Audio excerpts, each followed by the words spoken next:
Nitte physiotherapy college ಯಶಸ್ವಿ 25 ವರ್ಷದ ಸಂಭ್ರಮದಲ್ಲಿದ್ದು ಈ ಹಿಂದಿನ 25 ವರ್ಷಗಳ ಸಾಧನೆಯಿಂದ ಸಂಸ್ಥೆಯ ಯಶಸ್ಸು ಹಾಗೂ ಶ್ರೇಯಸ್ಸಿಗೆ ಪಾತ್ರವಾದಂತೆ ಮುಂದಿನ 25 ವರ್ಷಗಳಿಗೂ ಒಂದು ದೂರದೃಷ್ಟಿಕೋನವುಳ್ಳ ನೀಲನಕ್ಷೆ ಸಿದ್ಧಪಡಿಸಬೇಕು ಎಂದು ನಿಟ್ಟೆ ಪರಿಗಣಿಸಲ್ಪಟ್ಟ ವಿಶ್ವವಿದ್ಯಾಲಯದ ಆಡಳಿತ ಸಹಕುಲಾಧಿಪತಿ ಎನ್ ವಿಶಾಲ್ ಹೆಗ್ಡೆ ಹೇಳಿದರು. ನಿಟ್ಟೆ ಪರಿಗಣಿಸಲ್ಪಟ್ಟ ವಿಶ್ವವಿದ್ಯಾನಿಲಯದ ಅಧೀನದ ದೇಳಕಟ್ಟೆಯ ನಿಟ್ಟೆ ಇನ್ಸ್ಟಿಟ್ಯೂಟ್ ಆಫ್ ಫಿಸಿಯೋಥೆರಪಿ ಕಾಲೇಜಿನ ಆಶ್ರಯದಲ್ಲಿ ಕ್ಷೇಮ ಆಸ್ಪತ್ರೆಯ ಚಿಂತನಾ ಸಭಾಂಗಣದಲ್ಲಿ ನಿಟ್ಟೆ ಇನ್ಸ್ಟಿಟ್ಯೂಟ್ ಆಫ್ ಫಿಸಿಯೋಥೆರಪಿ ಕಾಲೇಜಿನ 25 ವರ್ಷಗಳ ಸಂಭ್ರಮಾಚರಣೆ, ಲಾಂಛನ ಅನಾವರಣ ಹಾಗೂ ಟೇಪಿಂಗ್ ಚಿಕಿತ್ಸಾ ವಿಧಾನದ ಕುರಿತಾದ ಒಂದು ದಿನದ ಕಾರ್ಯಾಗಾರದಲ್ಲಿ ಮುಖ್ಯ ಅತಿಥಿಯಾಗಿ ಅವರು ಮಾತನಾಡಿದರು.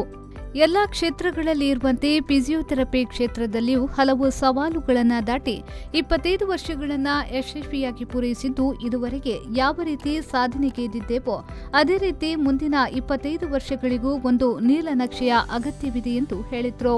This workshop is part of the start of the 25 years celebration of this institute. 25 years for any institute is a milestone that definitely needs to be celebrated. I think it was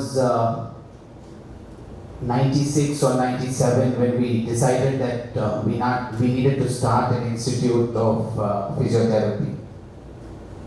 Lots of people have contributed to the development of this institute, and I think today is a day when we should definitely not forget them.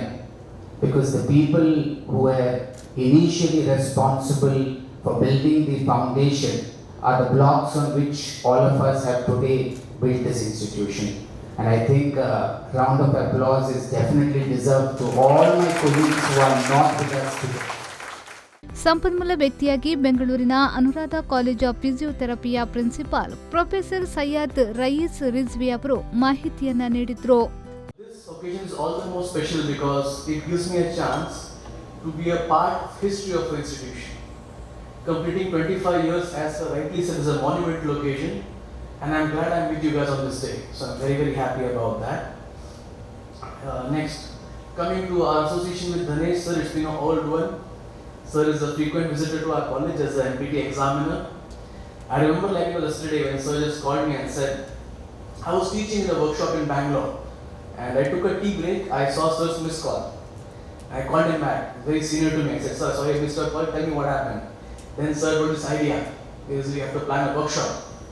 At such short notice, sir and his team has planned the workshop. I think hats off to them for that. Associate professor doctor Soumya Srivastav ಅವರು 25 ವರ್ಷಗಳ ಆಚರಣೆಯ ಸಂಕ್ಷಿಪ್ತ ವಿವರಣೆಯನ್ನ ನೀಡಿದರು. Nitte institute of physiotherapy ಕಾಲೇಜಿನ dean doctor Danesh Kumar ಸ್ವಾಗತಿಸಿ ಪ್ರಾಸ್ತಾವಿಕ ಮಾತುಗಳನ್ನಾಡಿದರು. ಕಾರ್ಯಕ್ರಮದ ಸಂಯೋಜಕಿ ಅಸಿಸ್ಟೆಂಟ್ ಪ್ರೊಫೆಸರ್ ಯೋಗಿತಾ ಹಾಟ್ಮೊಡೆ ವಂದಿಸಿದ್ರು. ವಿಸ್ಮಯ ಅಜಯನ್ ಹಾಗೂ ಚೈತನ್ಯ ರತೀಶ್ ಪ್ರಾರ್ಥಿಸಿದ್ರು. ಸಹಾಯಕ ಪ್ರಾಧ್ಯಾಪಕಿ ಐಶ್ವರ್ಯ ನಾಯರ್ ಕಾರ್ಯಕ್ರಮವನ್ನ ನಿರೂಪಿಸಿದ್ರು.